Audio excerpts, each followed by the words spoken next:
aqui conosco, temos essa pequena equipe aqui trabalhando e Deus seja louvado pela vida dessa equipe que tem feito a diferença, saído das suas casas para estarmos aqui, para podermos proporcionar a você, querida igreja, que está aí reclusa na sua casa, a oportunidade de ouvir a palavra de Deus com qualidade, com um bom programa, com tudo de bom. Parabéns àqueles que não estiveram aqui fisicamente, mas prepararam o momento da oração pela ovelha perdida, também o momento da criança. Deus seja louvado, isso mostra a força que a gente tem quando a gente quer fazer, a gente faz coisas grandes.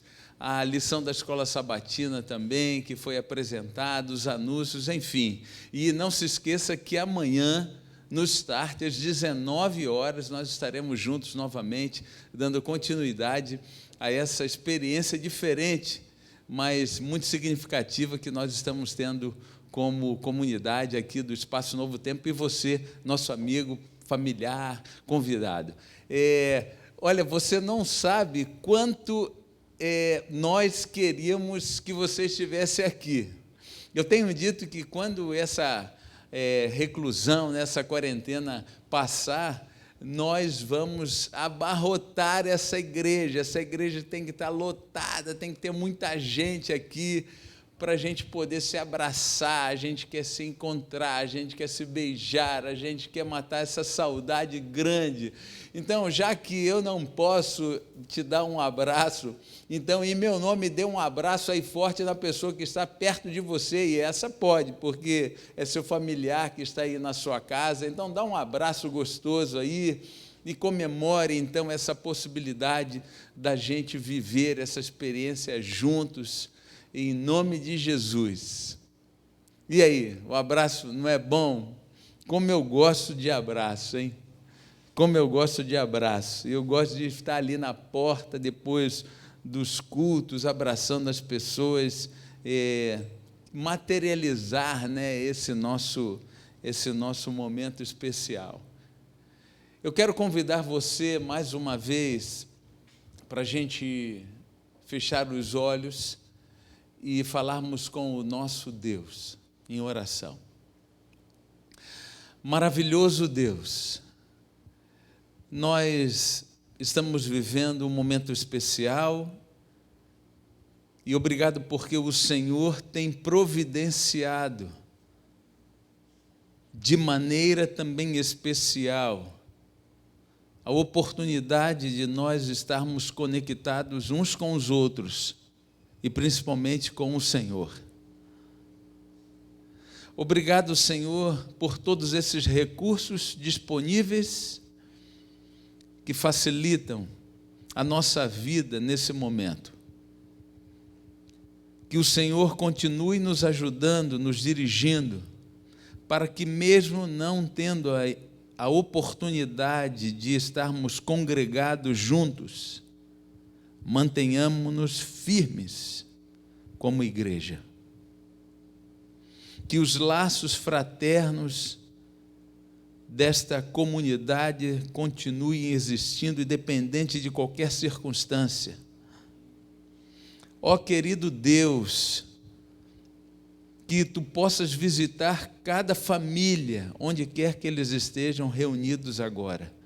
Cada pessoa, Senhor, que por detrás dessa tela se reúne conosco para juntos estudarmos a Tua palavra. Eu não sei quais são as reais necessidades dessas pessoas, principalmente de ordem material, mas eu te peço em nome de Jesus que o Senhor possa atender a todas essas necessidades. E já que temos uma necessidade comum, que é a contaminação do pecado, te pedimos em nome de Jesus, que é o médico dos médicos, Ele possa visitar-nos nesta hora e oferecer-nos a cura, e que possamos nos apropriar dessa cura e viver então uma vida totalmente diferente. Senhor, por favor, se manifeste aqui onde nós estamos, se manifeste em nós e através de nós. E, por favor, que nós possamos entender esse amor que foi escrito com sangue. Eu coloco a minha vida nas tuas mãos e de todos nós, e te suplico, no nome de Jesus. Amém e amém. Queridos, vale a pena a gente lembrar um pouco nessa hora do amor de Deus. Nada é mais significativo para nós do que o amor de Deus. Um amor que não se mede simplesmente nesse conjunto de palavras, mas Deus, Ele sempre tem estado preocupado em materializar isso, em traduzir isso para nós. E ainda que vivendo alguns momentos difíceis na nossa vida, eu e você temos já tamanhas evidências do amor de Deus na nossa história. Quantas coisas eu e você temos para contar dessas evidências do amor de Deus. Existe uma citação de Ellen White, no final da sua experiência de vida e de como profetiza, em 1915, antes do seu descanso, a sua morte, ela deixou esse texto: nada temos a recear quanto ao futuro, a menos que nos esqueçamos da maneira como Deus nos dirigiu no passado. Louvado seja o nome de Deus, porque eu tenho um monte de histórias para contar das manifestações do amor de Deus na minha vida, e eu sei que você também tem. Olha aí para os seus filhos, olha aí para a sua família, olha aí para a sua casa, olha aí para onde você está sentado, olha aí para esse recurso que você tem para poder assistir isso tudo que nós estamos produzindo aqui. Imagine nós aqui com todo esse recurso que temos, esse espaço, esse ambiente, essa comida gostosa que já está preparada. Enfim, quantas evidências eu e você temos das manifestações do Senhor na nossa vida. Quando a gente olha lá para trás, no início de todas essas coisas, a gente vê Deus preocupado, não simplesmente por acaso, mas Deus preocupado e por uma coisa que havia sido planejada na sua mente, no seu coração. Deus, então, Ele cria esse planeta. E a Bíblia diz que Deus mesmo se surpreende com tudo isso, Ele está encantado com tudo aquilo que Ele fez, que Ele faz, e aí é tudo muito bom, Deus declara. E no sexto dia, eu e você fomos criados à imagem e à semelhança de Deus. Ali estava Adão e Eva, os filhos queridos criados à imagem e semelhança de Deus. Você pode imaginar quanto Deus amava Adão e Eva? Você pode calcular quanto Deus ama a gente, quanto Deus ama você, o carinho, o amor que se desprende de Deus quando Ele olha para nós, quando Ele dedica tempo para nós. E Deus, Ele já poderia, já que Ele havia concluído a criação, o planeta está perfeito. Existem todas as coisas suficientes e necessárias para que Adão e Eva possam viver e sobreviver por toda a eternidade. Deus está cuidando e cuidou de todos os detalhes para que eles fossem extremamente felizes e felizes para sempre. Mas a Bíblia, ela faz questão de dizer para Deus que todos os dias, na viração de cada dia, Deus ia encontrar-se novamente com Adão e Eva. Olha só, a iniciativa é dele, o amor é dele, parte dele, e Deus vai ali para encontrar aquele filho. Imagine o abraço que Deus dá no filho Adão, imagem e semelhança dele.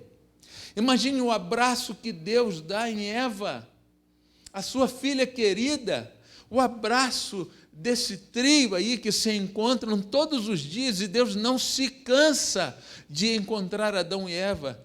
Deus poderia fazer um monte de outras coisas, Ele é Deus. Deus poderia estar ocupado com tantas outras coisas, há um universo inteiro para ser orquestrado, e Ele é o Criador, Ele é o mantenedor, mas Deus faz questão de estar nesse planeta. Deus ama demais Adão e Eva e querem que, nesse encontro, eles entendam isso todos os dias, todas as horas, por toda a eternidade.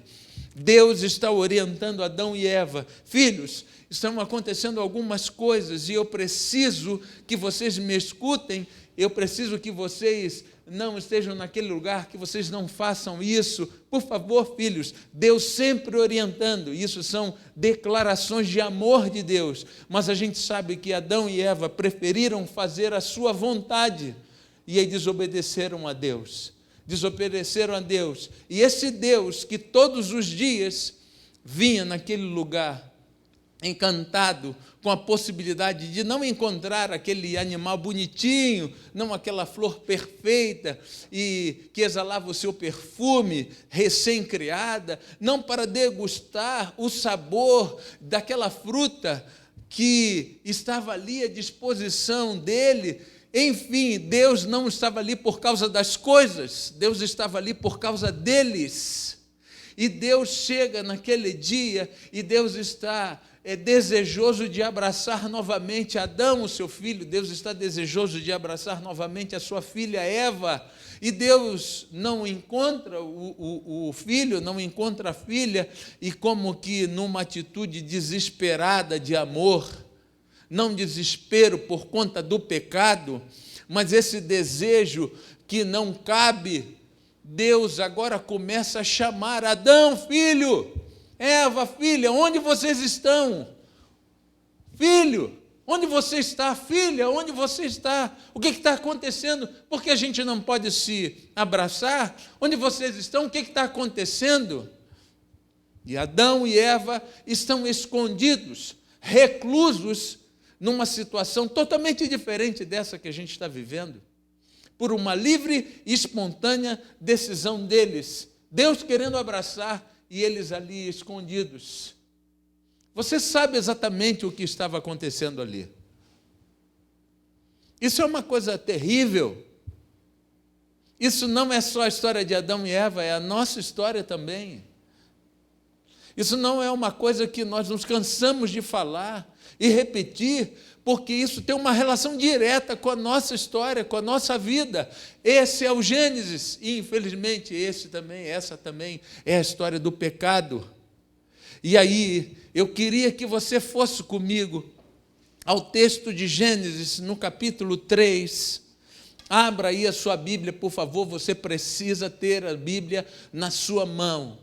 Coloca aí a Bíblia na sua mão, aberta, porque a gente precisa ler alguns textos. Eu trouxe esse texto na versão King James, que está aí nessa tela, porque ela mostra alguns detalhes importantes disso daí, mas eu vou ler aí na sua Bíblia, na minha Bíblia aqui, Gênesis 3,15, que diz assim: porém, inimizade entre ti e a mulher, entre a tua descendência e o seu descendente. Este te ferirá a cabeça e tu lhe ferirás o calcanhar. Gente, imagine essa declaração. Porém, estabelecerei, farei inimizade, criarei inimizade entre ti. Deus está se reportando à serpente.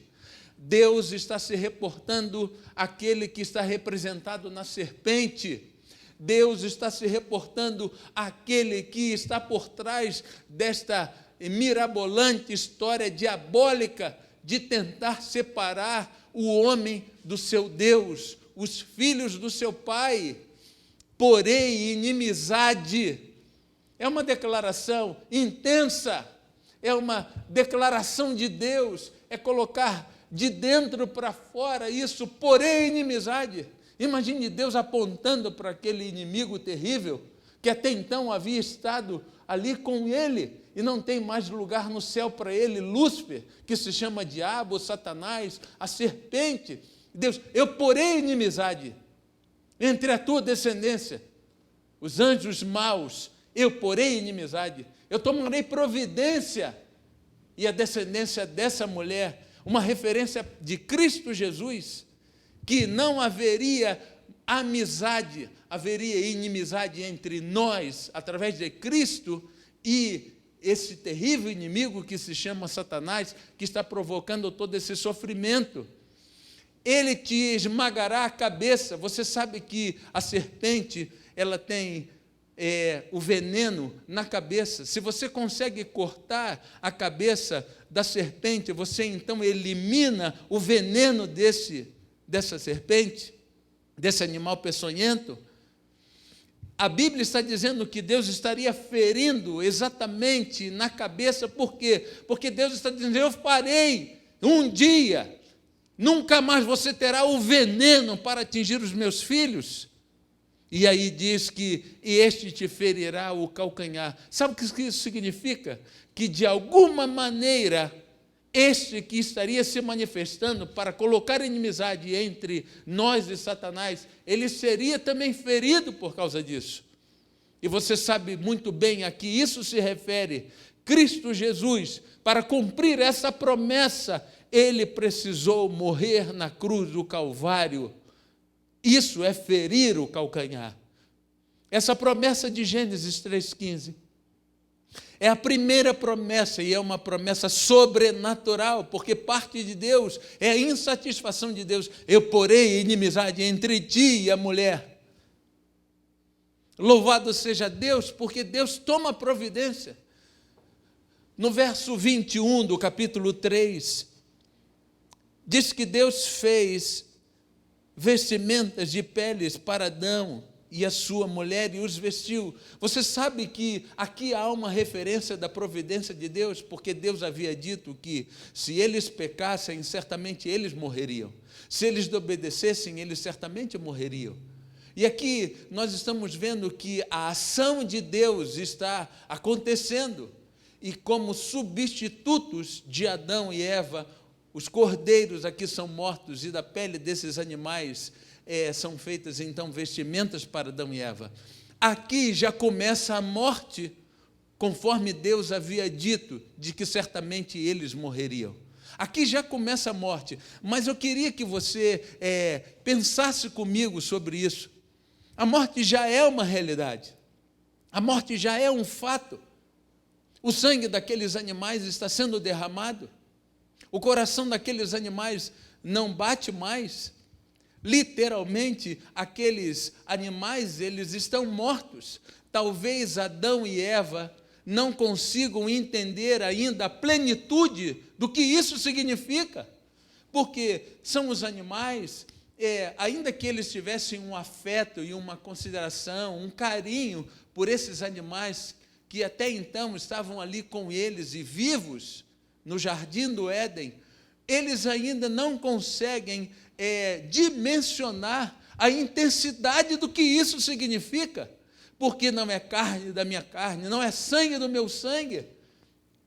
E parece que há uma situação simplória que muitas vezes eu e você denominamos nas diferentes circunstâncias da nossa vida, achando que as consequências do pecado, em todas as suas manifestações, são coisas simples, que não separam, que não ferem. E na sequência desse capítulo aí, nós encontramos no verso 24, que Adão e Eva, eles foram expulsos do jardim do Éden, e Deus colocou ali um anjo com uma espada, para que eles não tivessem mais acesso para aquele lugar. A coisa, ela é traumática, a coisa é ruim, ela é muito melindrosa, eles estão sofrendo, eles não estão entendendo, talvez, o absoluto disso tudo, porque a gente sabe, pela revelação, de que o jardim do Éden, ele permaneceu aqui na terra, visivelmente até os dias do dilúvio. Então, Adão e Eva, mesmo não estando dentro, eles tinham a chance e o privilégio de observar aquelas coisas, admirar aquelas coisas. E eles estão dando curso à sua vida, conforme Deus já havia dito, Eles se uniram, eles se casaram, sede fecundos, multiplicai, enchei a terra, e eles estão ali desfrutando das coisas desta terra recém-criada, perfeito, tudo era muito bom. Você se lembra quando os espias voltaram da terra de Canaã, e eles estão trazendo aos ombros um cacho de uva, e é gigantesco. Imagine tudo aquilo que eles estão desfrutando, apesar de estarem vivendo num contexto pecaminoso. Adão e Eva, eles não sabem exatamente o que está acontecendo. Deus está sofrendo muito. Deus está sofrendo muito, por quê? Porque Deus não tem a oportunidade, o privilégio, como fazia, como era do desejo dele, de ir até lá e abraçar, beijar aqueles filhos queridos e conviver com eles por toda a eternidade. Eu me lembro uma vez, a minha filha era bem pequena, a Natália ainda era bem pequena, e a Natália, ela ficou com a dengue. Se você já teve dengue, você sabe, uma criança indefesa, e nós a levamos para o hospital, ali no lugar onde nós morávamos, no Rio de Janeiro. E a Natália, bem pequena, ela foi colocada ali naquela maca, e a equipe chegou e ela precisava ser medicada, e a medicação precisava ser intravenosa, e aí começaram a buscar a veiazinha do bracinho dela, e ela bem pequenininha, e eu me lembro que eu ficava ali do lado dela, e ela chorando, ela sofrendo, e ela dizia assim: pai, me ajuda, pai, me ajuda. E eu queria arrancar aquelas pessoas dali, brigar com aquelas pessoas, mas eu sabia que o que ele estava fazendo, apesar do sofrimento que eles impunham a ela, aquilo era para o bem dela. Mas, no fundo, eu quero dizer para vocês que o meu desejo, o que tomava conta do meu coração naquela hora, era que eu pudesse ter o poder de trocar os papéis e me colocar no lugar dela e sofrer o sofrimento dela, para que ela não viesse a passar por isso. Imagine Deus vendo todas as coisas que estão acontecendo nesse planeta recém-criado. E lá no céu, porque Deus ama tanto a mim e a você, que eu tenho certeza que Jesus olhou para o Pai e falou assim: Pai, eu queria estar no lugar deles. E Deus falou assim: você quer estar no lugar deles? Tá bom? Então, a sua vontade será realizada. Porque Deus amou ao mundo de tal maneira que deu o seu Filho unigênito para que todo aquele que nele crê não pereça, mas tenha vida eterna. Deus se voluntariou, Deus se dispôs a se colocar no lugar dos filhos, para sofrer o sofrimento dos filhos, para morrer a morte dos filhos. Isso é amor escrito com sangue. No capítulo 4, verso 3 de Gênesis, acompanhe aí na sua Bíblia, por favor. Aconteceu que no fim de uns tempos, olha só que coisa curiosa, depois de uns tempos, a gente não sabe exatamente quanto tempo isso demorou para ser escrito e ser revelado para nós, quanto tempo, mas a gente sabe que Caim e Abel já haviam nascido, Caim e Abel já são adultos. Tempo havia se passado. Não seria essa uma oportunidade, baseado nessa declaração do capítulo 4, verso 3, não seria essa uma oportunidade para nós darmos uma parada aqui nessas reflexões e entendermos que talvez, por conta de tempo bastante que tem se passado na minha vida e na sua vida, talvez eu e você, isso é uma reflexão minha, isso é uma opinião minha. Se você não quiser concordar com isso, não tem problema, mas eu penso que Adão e Eva, como qualquer ser humano, buscavam adaptar-se às circunstâncias em que viviam.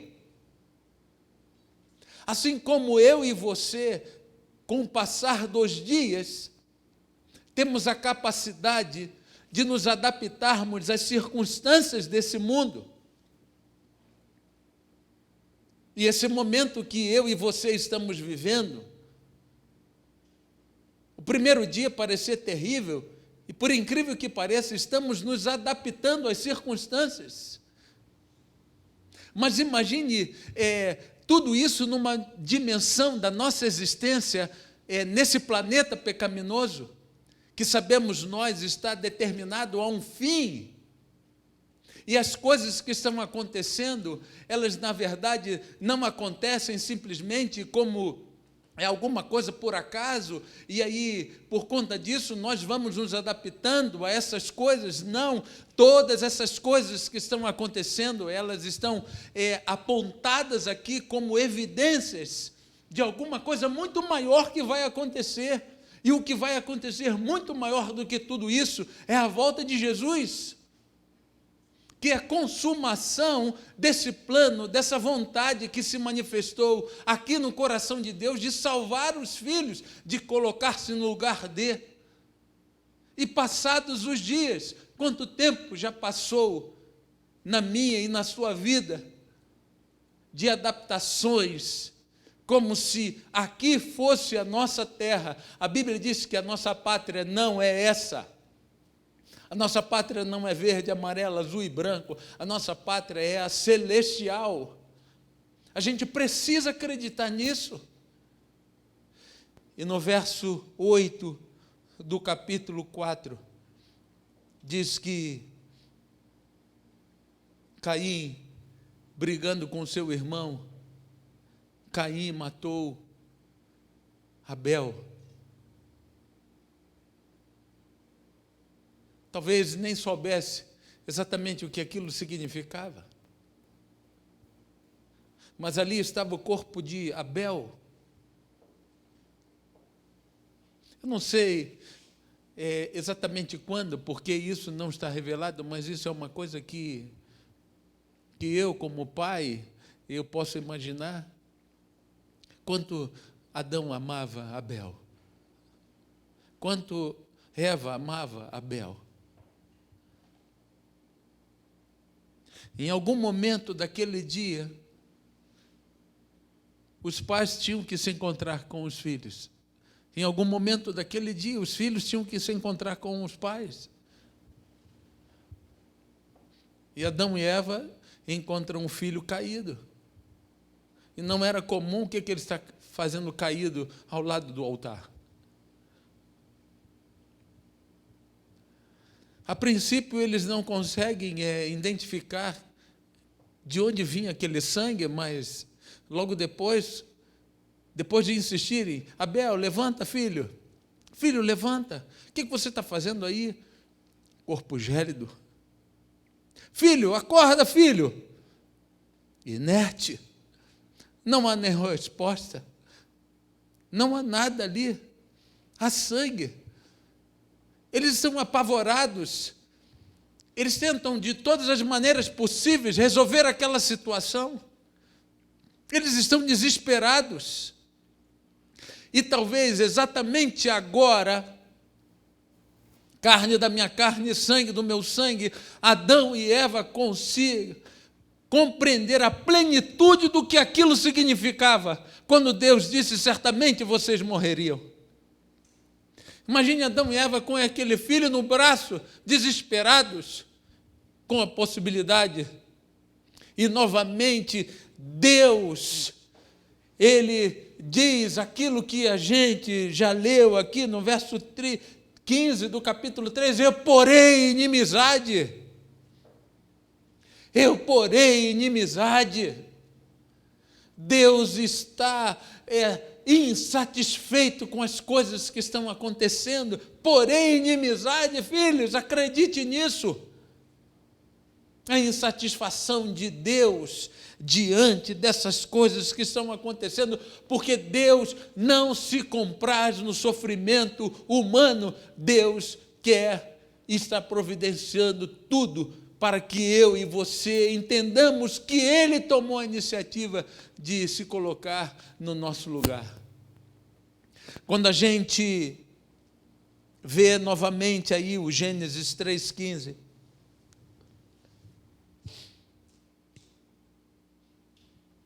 eu quero fazer um destaque aí nesse eu farei.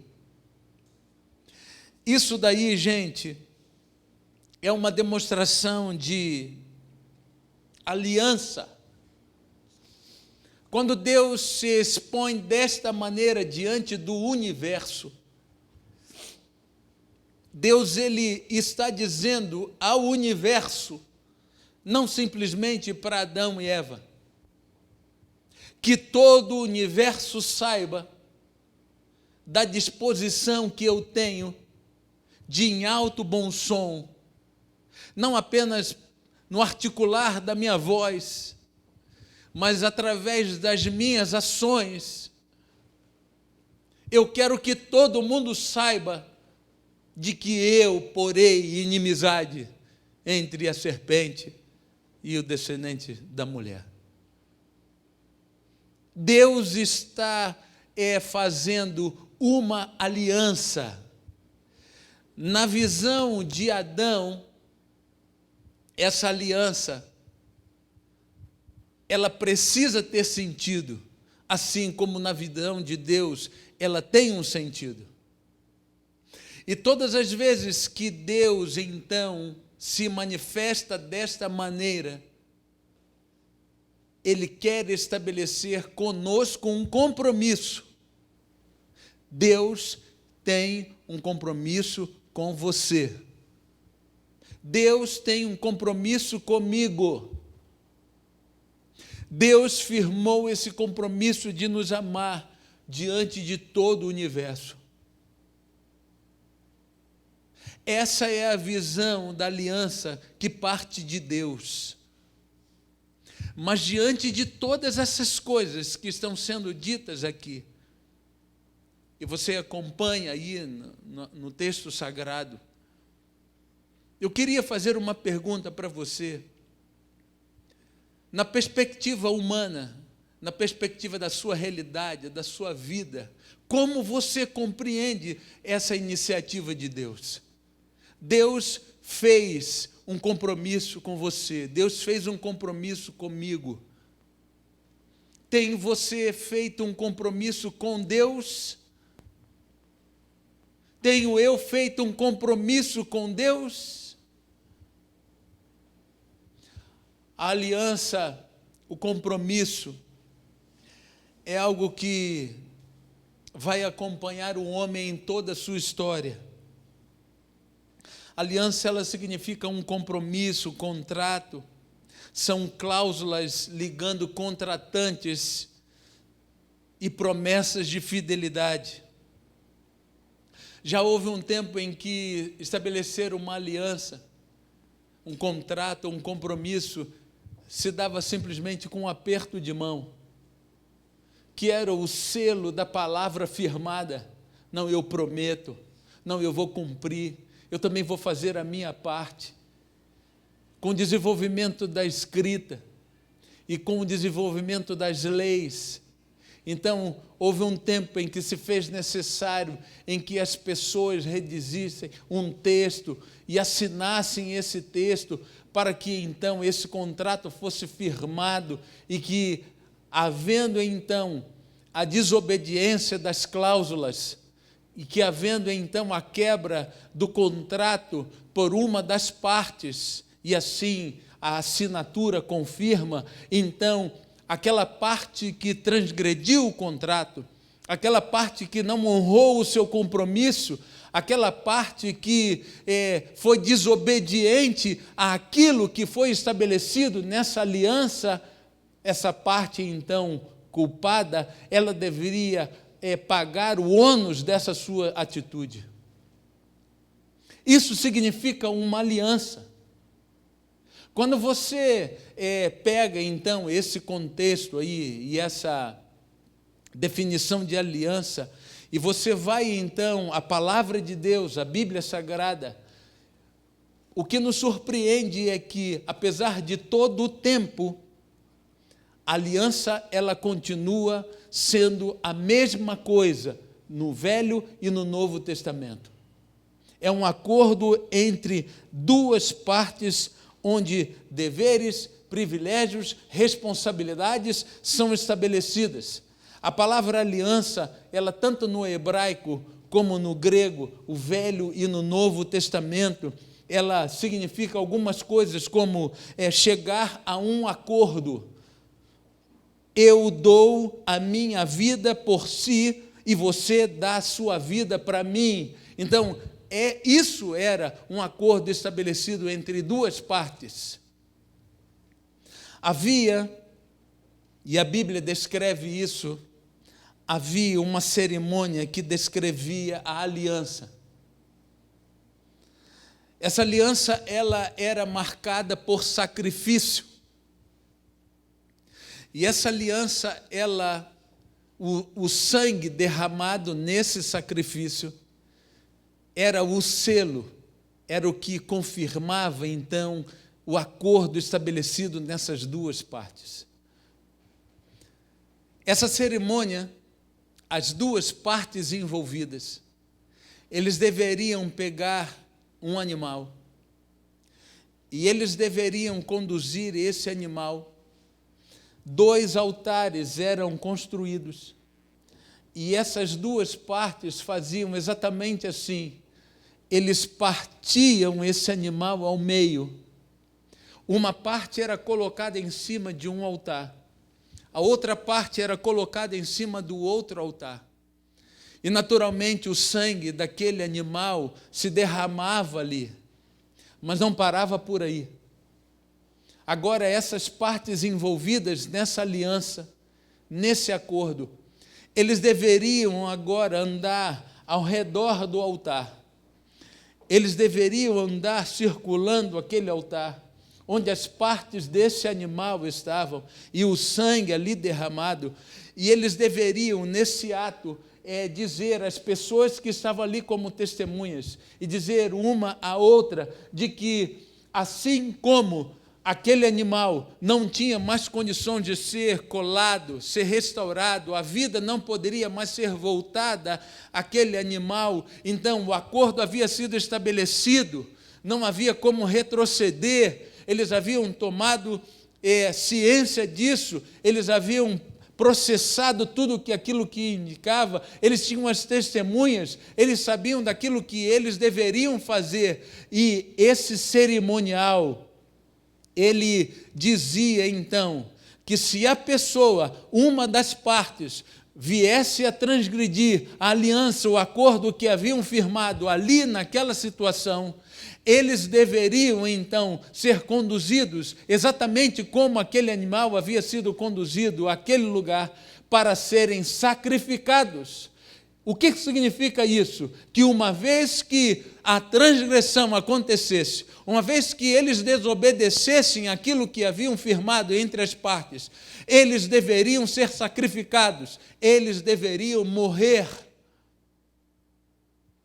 Você consegue entender o que está acontecendo? No capítulo 17 de Gênesis, e eu quero ler esse texto aí com você, capítulo 15 de Gênesis, capítulo 15 de Gênesis, para que isso fique muito claro para mim e para você. A palavra de Deus, ela diz, capítulo 15 de Gênesis, a partir do verso 7, acompanha aí na sua Bíblia. Disse-lhe mais: eu sou o Senhor que te tirei de Ur dos caldeus para dar-te por herança esta terra. Verso 8, perguntou-lhe Abrão: Senhor Deus, Como saberei que hei de possuí-la? Então Deus está fazendo uma promessa. Abraão está querendo a confirmação da promessa. E aí o verso 9, respondeu o Senhor: tome-me uma novilha, uma cabra e um cordeiro, cada qual de 3 anos, uma rola e um pombinho. Ele, tomando todos esses animais, partiu-os pelo meio e lhes pôs em ordem as metades, uma defronte da outra, e não partiu as aves.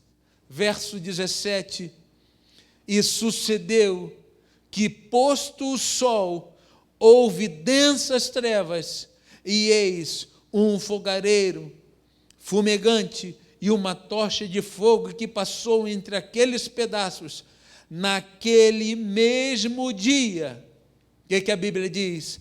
Fez o Senhor aliança com Abraão, dizendo: a tua descendência dei esta terra, desde o rio do Egito até ao grande rio Eufrates. Você sabe muito bem, Deus, ele se manifesta a Abraão, ele sai da tua terra e da tua parentela e vai. A cidade é Ur, dos caldeus que ele está. Senhor, eu vou para onde? Vai, Abraão, tenha fé, acredite, e através de você eu abençoarei todas as famílias da terra. Vai, Abraão. Senhor, mas como eu saberei? Será que Deus precisava realmente provar alguma coisa para Abraão? Será que Deus precisa provar mais alguma coisa para nós? Será que Deus precisava participar dessa cerimônia para que eles entendessem que ele, tudo aquilo que Deus promete, ele cumpre? E, no entanto, Deus, mais uma vez, se humilha diante da declaração humana, do seu comportamento equivocado, da sua falta de fé, da sua relutância, do seu coração duro. E Deus, está bom? Já que você quer assim, que eu prove a minha palavra, então traz lá o novilho e reparte, e faz exatamente aquilo como a gente descreveu. E Deus aí, nesse ato, ele firma uma aliança com Adão. Eu vou cumprir a minha parte, Abraão, e que você esteja preparado para cumprir a sua. Deus está firmando conosco uma aliança. Será que Deus está cumprindo a sua parte? Absolutamente, Deus está cumprindo a sua parte. Está você cumprindo a sua parte? A maior confirmação de uma aliança com Deus, tanto no Velho Testamento como no Novo Testamento, era através do sangue. Êxodo 24, 4, 8 diz que o sangue da aliança. Mateus 26, 28, esse é o sangue da nova aliança para remissão de pecados.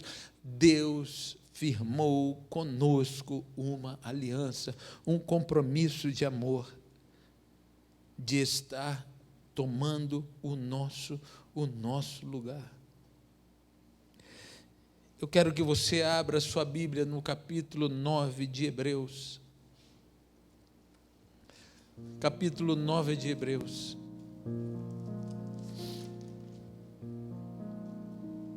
Hebreus no capítulo 9. Sabe, queridos, tudo isso é muito intenso, tudo isso é muito maravilhoso. Ao longo de toda a história bíblica, vemos Deus tomando a iniciativa de fazer uma aliança com o seu povo. Nos dias de Noé, o arco-íris. Nos dias de Abraão, o cordeiro. Nos dias de Salomão, o templo. Nos dias de Davi, o seu trono. Deus, nos dias de Jacó, a circuncisão. E nós? Deus se manifestava Deus recomeçava, Deus oferecia para eles toda a oportunidade deles recomeçarem tudo de novo. E o povo de Deus falhava. Deus cumpria a sua parte. Israel, que prometia: eu e a minha casa serviremos ao Senhor, tudo que o Senhor mandar nós faremos. E, no entanto, eles não cumpriam a sua promessa. Eu quero chamar a atenção de você para algo que é muito recente. No início do mês de dezembro de 2019, um médico oftalmologista estava bastante preocupado. Lee Wanlin, um médico de 34 anos, porque estando de plantão no hospital de Wuhan, ele percebe que aquela pneumonia que acometia aquelas pessoas era diferente. E no exame mais minucioso, esse médico, ele chama a atenção dos seus colegas, dizendo que o coronavírus estava se manifestando agora de uma forma totalmente diferente daquelas que já há 2 décadas vinha perseguindo as pessoas ali daquela região e do mundo. Os seus amigos, eles não deram muita atenção para isso, e esse médico, o Dr. Lee, ele então vai à sua rede social, o Facebook, e ele então publica ali que as pessoas deveriam tomar cuidado com isso, porque era muito grave isso. No dia 30 de dezembro de 2019, esse médico, juntamente com uma equipe que estava de plantão, eles foram levados a uma corte, e eles foram obrigados a assinarem um documento dizendo que aquela declaração que eles haviam publicado nas redes sociais era uma mentira. Ele assinou esse documento esse que foi obrigado a assinar para dizer às pessoas de que elas não precisavam ter cuidado nenhum, porque aquilo que acontecia não era nada, era uma coisa comum, era uma coisa que já havia acontecido, que eles não precisavam tomar nenhum cuidado diferente. Por incrível que pareça, no dia 6 de fevereiro de 2020, esse ano, esse médico, ele morre desse vírus que ele havia alarmado o mundo. E o governo daquele lugar precisa agora se render ao mundo pedindo desculpas. Talvez eu e você não estejamos nos importando com as coisas que têm acontecido ao nosso redor, achando que as coisas que estão acontecendo são simplesmente balelas, mentiras, fantasiosas, superstições humanas. Mas eu quero lembrar a você que uma vez que o contrato é quebrado, tem que haver sacrifício. E se fomos nós que quebramos o contrato, então a gente precisa o quê? Morrer. Não existe desculpas para nós. Não existe desculpas para nós. Quebramos a aliança, o compromisso que fizemos com o Senhor, e a gente merece morrer. Mas Deus amou ao mundo de tal maneira que deu o seu Filho unigênito para que todo aquele que nele crer não pereça, mas tenha o quê? A vida eterna. Você sabia que a oportunidade desse encontro hoje é Deus firmar novamente conosco uma aliança? Você está com a Bíblia aberta aí no livro de Hebreus, no capítulo 9. Olha só o que está escrito aí no verso 14. Muito mais o sangue de Cristo, que pelo Espírito eterno, a si mesmo se ofereceu sem mácula a Deus, purificará a nossa consciência de obras mortas para servirmos ao Deus vivo. Por isso mesmo, Ele é o mediador da nova aliança, a fim de que, intervindo a morte, como resposta, como consequência da quebra da aliança, do compromisso que firmamos com Ele, a fim de que, intervindo a morte para a remissão das transgressões que havia sobre a primeira aliança, recebam agora, em vez da morte, a promessa da eterna herança àqueles que têm sido chamados. Verso 22, com efeito, quase todas as coisas segundo a lei se purificam com sangue, e sem derramamento de sangue não há o quê? Remissão de pecados. Verso 28, assim também Cristo, tendo se oferecido uma vez para sempre, para tirar os pecados de muitos, aparecerá a segunda vez, sem pecado, aos que o aguardam para o quê? Para a salvação. Então, qual é o desfeito dessa iniciativa de Deus, de se oferecer como Cordeiro de Deus que tira o pecado do mundo? É oferecer a Adão e Eva, ao Reinaldo, a você, a todos nós, a possibilidade de voltarmos para o jardim do Éden, para a Nova Jerusalém, sem dor, sem sofrimento, sem pranto, sem dor. Deus está cumprindo a sua parte nessa aliança, e eu, e você. Para de brincar com a tua salvação, para de prometer as coisas e não cumprir.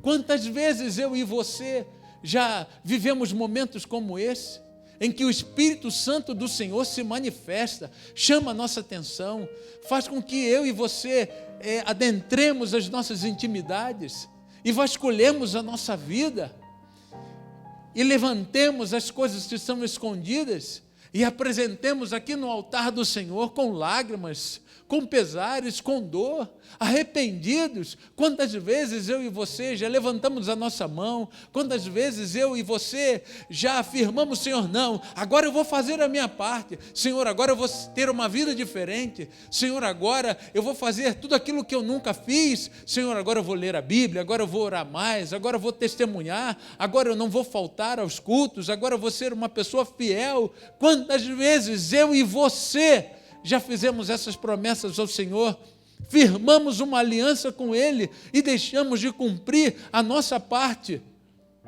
Você e eu deveríamos estar mortos, mas o Senhor é tão bondoso, Ele se alongou, porque Ele não quer que nenhum de nós pereça, mas que todos nós cheguemos ao arrependimento. Aquele cordeiro que foi oferecido lá no lugar de Adão e Eva, no jardim do Éden, para que eles pudessem estar cobertos novamente.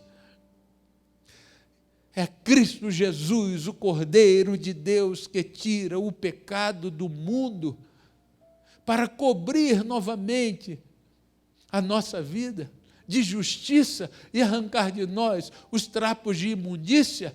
Isso é amor escrito com sangue, filho. Isso é amor escrito com sangue, filha. É hora de nós firmarmos o nosso compromisso com o Senhor, de fazermos a nossa parte, porque Ele vem fazendo a parte dEle. No capítulo 19 de João, diz que Jesus teve sede e que Jesus pediu água. E a Bíblia diz que tinha um balde, um vaso ali no pé da cruz com vinagre. Eu não sei se você já parou para pensar nisso. Por que tinha um balde ali? Eu quero dizer para você. Naqueles dias, os sanitários eram caixas de pedra que ficavam uma ao lado da outra.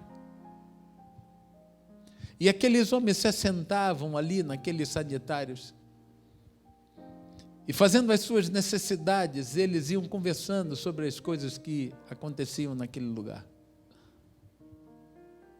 Ao pé daqueles vasos sanitários de pedras, existia uma vasilha. E nessa vasilha existia vinagre. Um vinagre que não era usado para a bebida, mas era um vinagre diferente que era usado para purificar, como um agente. E dentro, embebido neste vinagre, nesta vasilha, existia ali uma esponja.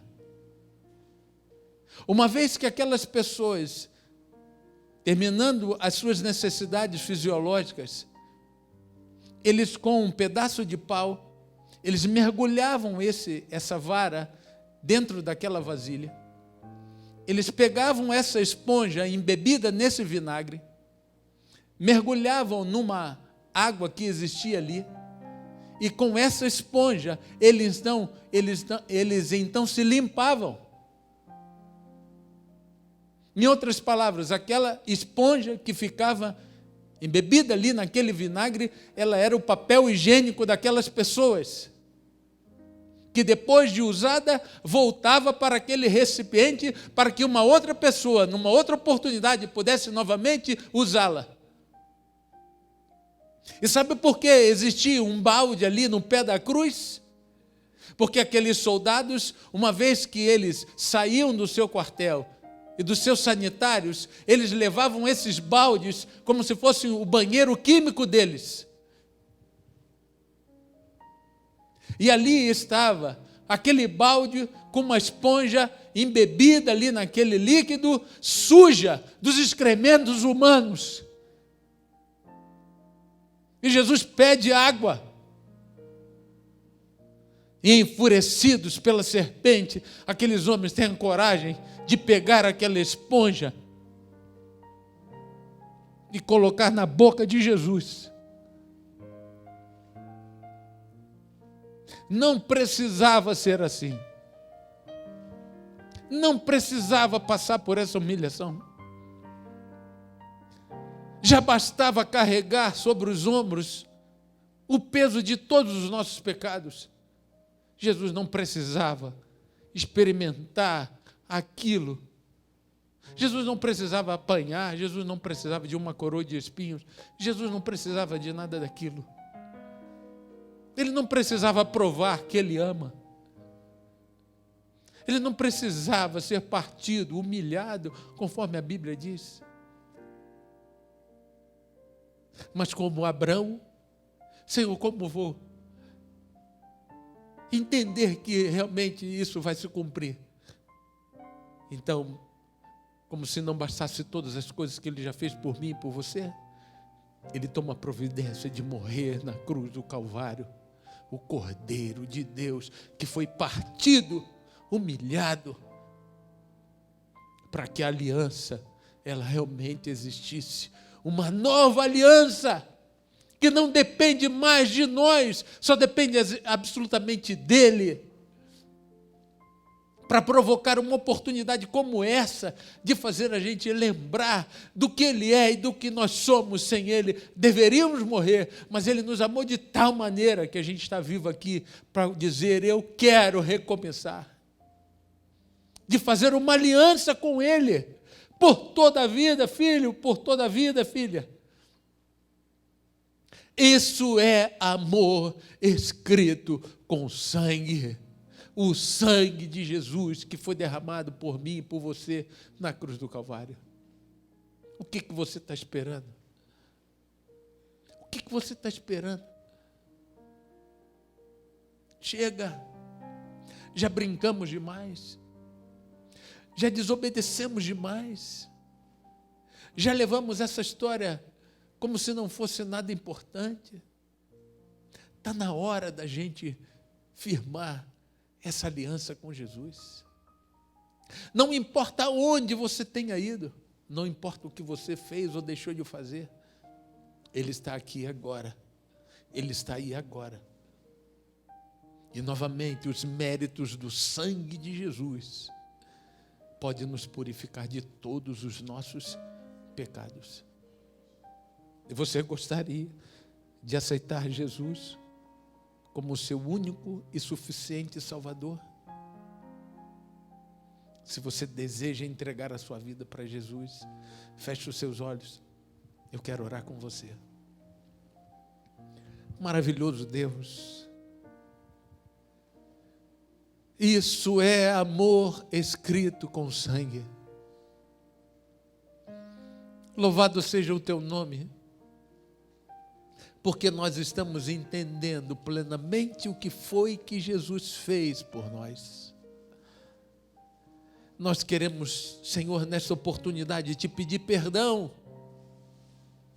Perdão pelas nossas falhas, pelas nossas faltas, pela nossa desobediência, porque, Senhor, transgredimos o contrato, falhamos no cumprimento dele, e já te prometemos isso tantas vezes, Senhor. Por favor, não deixa que essa oportunidade seja mais uma. Ó Deus, visita cada uma dessas pessoas que estão aí com seus olhos fechados nas suas casas e aqui. Por favor, Deus, nos ajuda. Perdoa os nossos pecados, livra-nos do mal, livra-nos dos vícios, livra-nos da pornografia, livra-nos, Senhor, da indiferença, da infidelidade, livra-nos, Senhor, de todas essas coisas e nos prepara, Deus, para estarmos contigo na eternidade, conforme é o teu desejo, de podermos voltar para casa, de termos, Senhor, o privilégio de viver a eternidade ao lado de Jesus, o Cordeiro de Deus. Por favor, Deus, são bênçãos que nós te pedimos, Senhor, e te agradecemos no doce nome de Jesus. Amém e amém.